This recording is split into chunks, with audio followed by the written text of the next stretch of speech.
Hit TV YouTube channels లో మీ వ్యాపార ప్రకటనలకు మరియు ప్రమోషనల్ ఇంటర్వ్యూస్ కోసం వెంటనే సంప్రదించండి.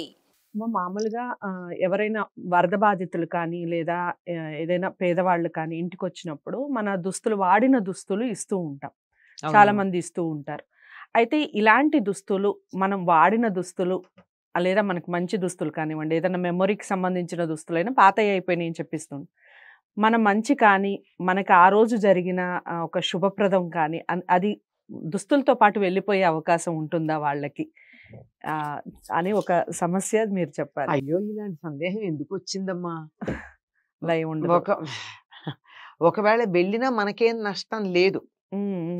ఇప్పుడు మీరు కట్టుకున్న బట్ట నేను కట్టుకున్నాను అనుకో, మీ భావాలు నాకు రావచ్చు, నాకు కాసేపు. అవును, మీ మనోభావాలు కానీ, మీ మానసిక స్థితి కానీ, మీ ఆలోచనలు కానీ నా మీద ప్రభావం చూపించవచ్చు.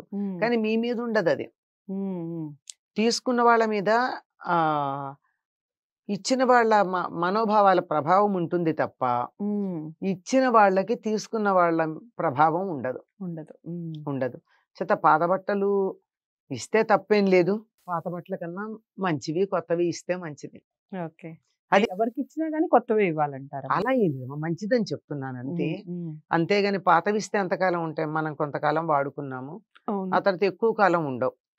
దానికన్నా కొత్తవి ఇస్తే ఎక్కువ కాలం ఉంటాయి. లేదు, నాకు ఇచ్చేంత స్తోమత లేదు, అయినా ఇది నేను ఒకసారి కట్టుకున్నాను, 4-5 సార్లు వాడాను, నాకు దాని మీద మోజు తీరిపోయింది, నాకు ఇంకా నాకు దాన్ని కట్టాలని అనిపించటం లేదు అని చెప్పి ఇవ్వచ్చమ్మా. అవి ఇస్తే వచ్చేటటువంటి ఇచ్చిన వాళ్ళకు వచ్చే నష్టం ఏం లేదమ్మా.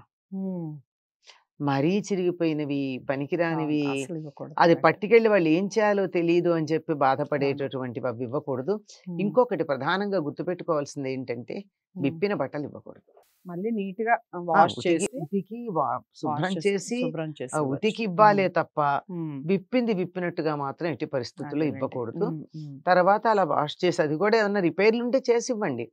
వాళ్ళు అసలే దీన స్థితిలో ఉండి మన దగ్గర తీసుకెళ్లే వాళ్ళు తీసుకెళ్లి మళ్ళీ కుట్టుకుని వాళ్ళు ఇప్పుడు జీన్స్ ప్యాంట్ లాంటివి ఉంటాయి, వాళ్ళు మళ్ళీ వెళ్ళి జిప్ వేయించుకోవాలంటే ఎంత కష్టం వాళ్ళకి. అది వేయించిస్తే ఇవ్వండి, లేకపోతే ఊరుకోండి. కట్టుకోవడానికి సిద్ధంగా ఉపయోగపడేటట్టుగా ఇవ్వాలమ్మా ఇచ్చేది కూడా, అంతేగాని ఎడాపెడా ఇవ్వకూడదు.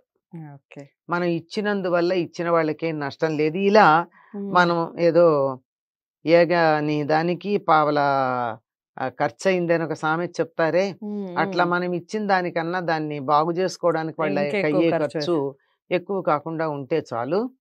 ఆ పాతవి ఇచ్చినందువల్ల మనకు వచ్చే ఇచ్చిన వాళ్ళకేం నష్టం లేదమ్మా. పుచ్చుకున్న వాళ్ళకి మాత్రం ఇచ్చిన వాళ్ళ మనోభావాలు వాళ్ళ మీద కాస్త ప్రభావం చూపిస్తాయి. ఎవరిచ్చినానమ్మా. ఒకళ్ళు కూర్చుని వెళ్ళిన సీట్లో కూర్చుంటే కూడా దాని ప్రభావం ఉంటుంది. వెళ్ళగానే దాన్ని ఆ సీట్ లో కూర్చోవాలి. అలా ఏం లేదు. అదండి విషయం. మొత్తానికి అమ్మ చెప్పినట్టుగా ఏదైనా దుస్తులు ఇచ్చేటప్పుడు కానీ, ఏదైనా గిఫ్ట్స్ మీరు వస్తువులు ఇచ్చేటప్పుడు, ఏ వస్తువు ఇచ్చినా కూడాను, వస్తువు ఇచ్చేటప్పుడు మీరు ఇస్తే ఖచ్చితంగా మీ మనోభావాలు వచ్చే అవకాశం ఉంటుంది. కాస్త మంచి ఆలోచనలతో ఇవ్వండి. చక్కగా మీ మనోభావాలు వాళ్ళ మీద ప్రభావం చూపుతాయి. తీసుకున్న వాళ్ళకి ఎటువంటి నష్టం ఉండదు. ఇంకా మీకు ఇలాంటి సందేహాలు ఏమన్నా ఉంటే కామెంట్ బాక్స్లో తెలియజేయండి. అమ్మతో మాట్లాడాలి అనుకున్నా, తన ద్వారా ఏదైనా విషయం తెలుసుకోవాలి అనుకున్నా కామెంట్ బాక్స్లో తెలియజేయండి. వీడియోని లైక్ చేసి షేర్ చేయండి. ఛానల్ని సబ్స్క్రైబ్ చేసుకోవడం మర్చిపోవద్దు. మరో మంచి అంశంతో మళ్ళీ కలుద్దాం. నమస్తే.